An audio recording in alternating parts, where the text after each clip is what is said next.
سبيل الدموع سبيل مريح تنهد. بسم اللہ الرحمن الرحیم. ہمارے یہاں لوگوں کا خیال یہ ہے کہ ہم نمازیں پڑھ لیں گے، اللہ تبارک و تعالی کی عبادت کر لیں گے، نیکیاں کریں گے اور پھر جنت میں چلے جائیں گے، لیکن وہ حقوق العباد کو پس پشت ڈال دیتے ہیں، اور بالخصوص والدین کے حقوق.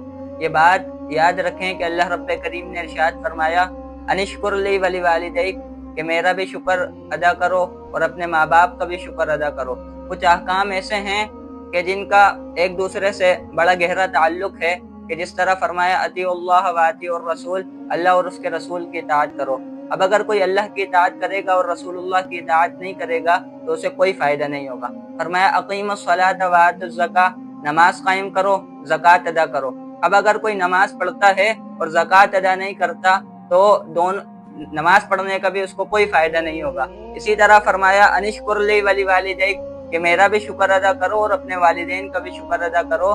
اب اگر بندہ اللہ رب کریم کے تو سارے حقوق ادا کر دے لیکن والدین کے حقوق ادا نہ کرے تو پھر کوئی فائدہ نہیں ہوگا. احادیث میں آتا ہے کہ ایک شخص بارگاہ نبوی صلی اللہ تعالی علیہ وسلم میں حاضر ہوا، عرض کی یا رسول اللہ صلی اللہ تعالی علیہ وسلم، آپ کے ساتھ جہاد کے لیے جانا چاہتا ہوں. آپ نے فرمایا تمہارے والدین ہیں؟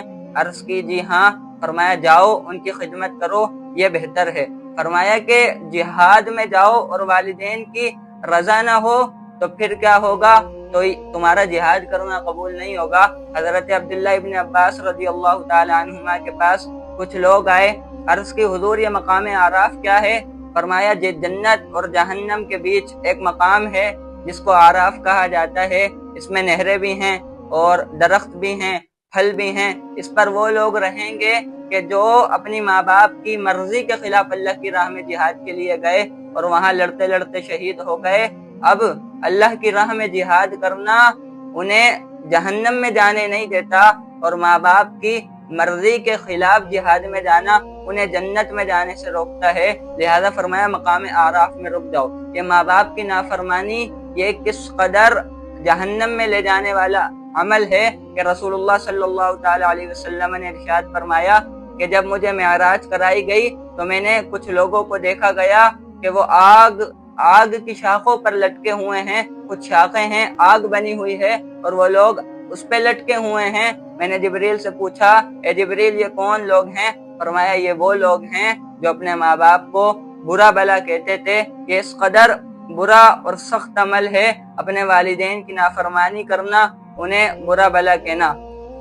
زمانے نبوی صلی اللہ تعالی علیہ وسلم میں ایک شخص تھا، نمازیں بھی ادا کیا کرتا تھا، روزے بھی رکھتا تھا اور سب کچھ کیا کرتا تھا، لیکن اپنی والدہ کا نافرمان تھا. جب اس کی موت کا وقت آیا تو اس کو لوگوں نے کہا کہ کلمہ پڑھو، لیکن اس کی زبان پر کلمہ طیبہ جاری نہیں ہوتا تھا. تو رسول اللہ صلی اللہ تعالی علیہ وسلم کو اس کے اس عمل کی خبر دی. آپ تشریف لائے، فرمایا پڑھو لا الہ الا اللہ. عرض کی نہیں پڑھا جاتا. پوچھا کیا اس کے ماں باپ ہیں؟ کہا گیا اس کی والدہ زندہ ہیں. ان کو بلایا گیا. رسول کریم صلی اللہ تعالی علیہ وسلم نے ارشاد فرمایا اس کا کیا حال تھا؟ فرمایا یا رسول اللہ نمازیں بھی پڑھتا تھا، روزے بھی رکھتا تھا، صدقہ خیرات بھی کرتا تھا، سارے نیک اعمال کرتا تھا، لیکن جہاں کوتاہی صرف اس عمل میں تھی کہ مجھ پر اپنی بیوی کو فضیلت دیتا تھا، میری نہیں سنتا تھا، صرف اپنی بیوی کی سنتا تھا. حضرت رسول پاک صلی اللہ تعالی علیہ وسلم نے حضرت بلال کو فرمایا بلال لکڑیاں جمع کرو اور آگ جلاؤ. اس عورت نے پوچھا یا رسول اللہ آپ کیا کریں گے؟ فرمایا کہ آگ جلاؤں گا اور تمہارے بیٹے کو تمہارے سامنے جلاؤں گا. عرض کی یا رسول اللہ میں اپنے بیٹے کو اپنی آنکھوں کے سامنے جلتا ہوا نہیں دیکھ سکتی. فرمایا تو سن لو جہنم کی آگ اس سے بھی زیادہ خطرناک ہے. اگر تم اپنے بچے کو دنیا میں بچانا چاہتی ہو تو پھر آخرت میں بھی بچانے کی فکر کرو، اس لیے اسے معاف کر دو. اس عورت نے کہا میں مسلمانوں کو، فرشتوں کو، رسول اللہ کو گواہ بناتی ہوں کہ میں نے اپنے بچے کو معاف کیا. یہ کہنا تھا کہ اس کی روح پرواز کر گئی اور ساتھ ساتھ اس نے کلمہ طیبہ بھی ادا کیا. کلمہ طیبہ پڑھتے ہوئے اس کی روح پرواز کر گئی. تو رسول کریم صلی اللہ تعالی علیہ وسلم نے ارشاد فرمایا کہ تمہاری ماؤں کا تم پر بہت بڑا حق ہے، ان کی فرما برداری کیا کرو کہ یہ عمل کس قدر خطرناک ہے ماں باپ کی نافرمانی کا.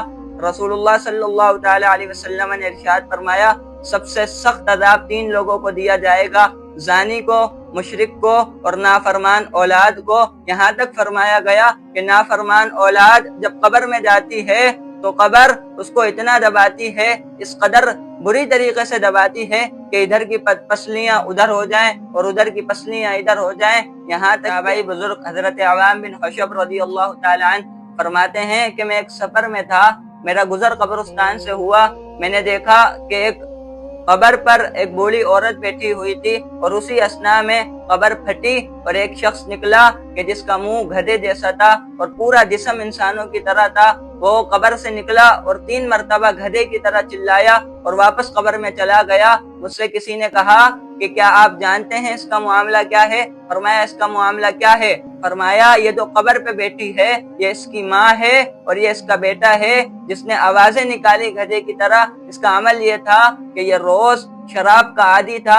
شراب پی کر جب گھر آتا تو اس کی والدہ اسے تلقین کرتی کہ بیٹا شراب نہیں پیا کرو، تو یہ آگے سے جواب دیتا تم تو بس گدھے کی طرح چلایا کرو.